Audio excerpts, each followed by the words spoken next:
Nagbabala naman ang lokal na pamahalaan ng Malabon sa mga nagpapanggap na kanilang tauhan. Ayon sa pahayag na inilabas ng Malabon, LGU, nanghihingi ng pera ang mga kawatan na nagpapakilalang mula sa Business Permits and Licensing Office. Si Catherine Landicho para sa report.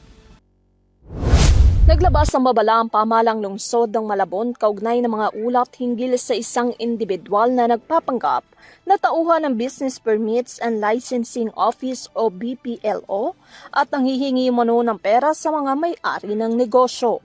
Ayon sa lokal na pamahalaan, mariing pinapayuhan ng publiko na huwag basta-basta magtitiwala o magbibigay ng pera sa sino mang nag-aalok ng serbisyo o yung mga nanghihingi ng bayad sa labas ng opisyal na proseso, kahit pa magpakita ito ng kanilang government ID.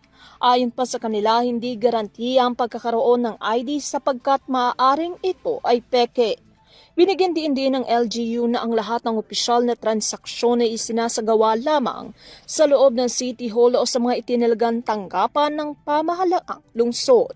Pinapalalahanan din ng mga mamamayan na agad i-report sa kanilang opisina ang anumang uri ng panloloko o kahina-hinalang aktibidad na may kaugnayan sa mga pekeng tauhan ng BPLO.